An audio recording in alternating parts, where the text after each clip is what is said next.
Praise the lord, హల్లెలూయా. దేవునికి స్తోత్రం. ప్రభు పరిశుద్ధ గణనామానికి మహిమ కలుగును గాక. క్రీస్తునందు ప్రియులారా, దేవుడు తన మహాకృపను బట్టి మరొక నూతన ఉదయకాలం వారాంతపు దినం 2025 సంవత్సరంలో చివరి శనివారం కదా. దేవుడు అద్భుతంగా మనం నడిపిస్తూ ఉంటున్నాడు. అందుని బట్టి ఆయన విలువైన పరిశుద్ధ నామమునకు ఘనత కలుగును గాక. క్రీస్తునందు ప్రియులైన దైవజనులకు, స్నేహితులు, విశ్వాసులు, సహోదరులు ఈ కార్యక్రమాన్ని వీక్షిస్తున్న ఆత్మీయులందరికీ కూడా మన రక్షకుడైన యేసయ్య శక్తి కలిగిన నామములో ఉదయకాలపు శుభములు మరియు వందనాలు తెలియజేస్తున్నాను. మీరందరూ బాగున్నారు కదండి? చాలా సంతోషం. రండి, ఈ దినం కూడా మేము ప్రేమతో ఆహ్వానిస్తూ ఉంటున్నాను. అనుదిన అభివృద్ధి ఉదయకాలపు ధ్యానాలు అటువంటి ఆధ్యాత్మిక కార్యక్రమంలో అటుపటి బలపక్షులు కానీ వాక్యాన్ని ధ్యానించి దైవ దీవెనలు బైబిల్స్ దగ్గరలోనే దర్శించండి. లేని పక్షం చదివిన మాట విని గ్రహించి వాక్యజ్ఞానంలో బలపక్షులకండి. నేటి దిన ధ్యాన వాక్యంగా రోమిలికి రాసిన పత్రిక 11వ అధ్యాయం 16వ వచనం నుండి ఒక మాటను చదువుతా ఉన్నాను. వేరు పరిశుద్ధమైనదైతే కొమ్మలను పరిశుద్ధములే. దేవుడు తన పరిశుద్ధ లేఖన మాటను మనకు దీవించును గాక. తలలోంచి కన్ను మూసుకోండి. ప్రార్థన. మహాగణుడ, మహోన్నతుడ, సర్వాధికారి స్తోత్రాలు. నీ ఉచితమైన అపారమైన కృపా ప్రేమతో సంవత్సరాది మొదలుకొని సంవత్సరాంతం వరకు అద్భుతంగా నువ్వు కాపాడుతున్నందుకు వందనాలు. నీ కృప, నీ కనికరం, నీ కాపుదలు నాతో మత ఉంచి అనుక్షణము నాయనా మమ్మల్ని నీ కనుపాపలు కాస్తున్నందుకు నీకు వందనాలు. నీ కృపలో నీకు బలపరిచి నడిపించు. ఈ కార్యక్రమం మరింతగా ఆత్మీయంగా దీవించి ఘనత మహిమ మీరు పొందండి. యేసునామమున అడుగుతున్నాం తండ్రి, ఆమేన్. పిల్లలుగా గమనించండి, రోమిలికి రాసిన పత్రికలో జాగ్రత్తగా గమనిస్తే అనేకమైనటువంటి సత్యాలు వెలువడుతున్నాయి. ఇక్కడ పౌలు భక్తుడు రోమా సంఘానికి ఒక హెచ్చరిక లాంటిది జారీ చేస్తూ ఉంటున్నాడు. పరిశుద్ధాత్మ వరములు పొందుకొనబడవలెను, అయితే ఆ పరిశుద్ధాత్మ ఫలములు సాగు చేయబడాలి. పొందుకోవాలంటే సాగు చేయబడాలి. మన పాప స్వభావం యొక్క ఇచ్చలను ఆత్మఫలము ద్వారా మనము అధిగమిస్తాం. ఒక దినములోనే పెరిగి ఫలించినటువంటి మంత్రశక్తి గల విత్తనం ఎక్కడ కూడా లేదు. విత్తనములను విత్తిన వెంటనే కోత కోసినట్లు ఎవరైనా విన్నారండి? చెప్పాలి, విన్నారా? జరగని పని.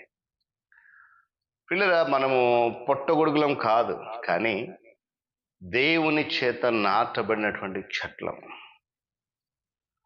వ్యవసాయములో అసహనం కలిగి ఉంటే అది మనకు నష్టాన్ని కలుగజేస్తుంది. హైబ్రిడ్ రకములు అనేవి మానవ కల్పితం.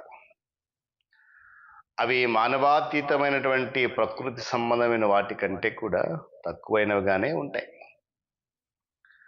వీళ్ళ విశ్వాసులుగా, పరిశుద్ధులుగా, దేవుని బిడ్డలుగా మన జీవితం ఒక తోట వంటిది. మనలోని సద్గుణములు ఏవైతే ఉన్నాయో అవి ఒక్కొక్కటి ఒక్కొక్క చెట్టుతో పోలి ఉన్నాయి. తోటను కాయాలంటే చాలా సహనం అనేది అవసరం. త్వరపడగా, నిదానముగా మరియు క్రమముగా బైబిల్ ధ్యానం చేయటం కలుపు మొక్కలను ఏరివేసి నీరు పెట్టడం లాంటిది. అందుకే కీర్తనకారుడు ఏమన్నాడంటే, మనము నీటి కాలువల ఎవరు నాటబడినదై ఆకువాడక తన కాలమందు ఫలమిచ్చి చెట్టు వల్ల ఉందాము అని. మనం ఏమై ఉన్నామో, అంతేకాకుండా మన స్థితి ఏమై ఉందో, మనం ఏమై ఉండవాలేనో దేవుని యొక్క వాక్యము అనగా మన చేతిలో ఉండే బైబిల్ గ్రంథం చాలా స్పష్టంగా మనకి చెప్తా ఉంది.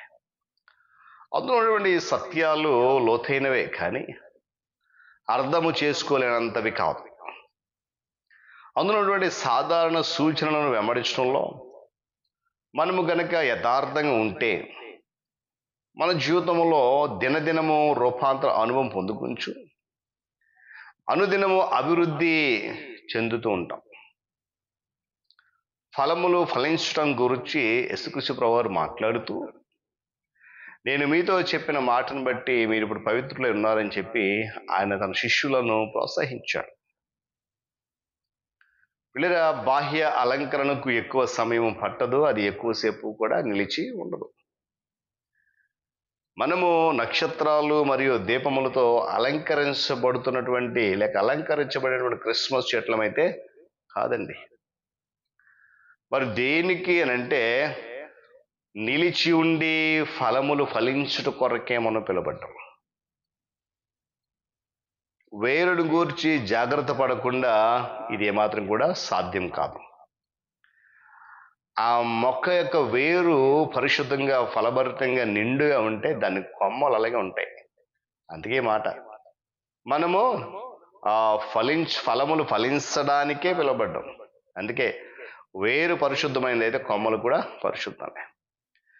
పిల్లలు ఆ వేరు మన హృదయములను ఏమండి గమనించాలి. మన హృదయములే ఆ వేరే ఉన్నాయి. దురాలోచనలు హృదయంలో నుండే వస్తాయని వాక్యం జ్ఞాపకం చేస్తుంది.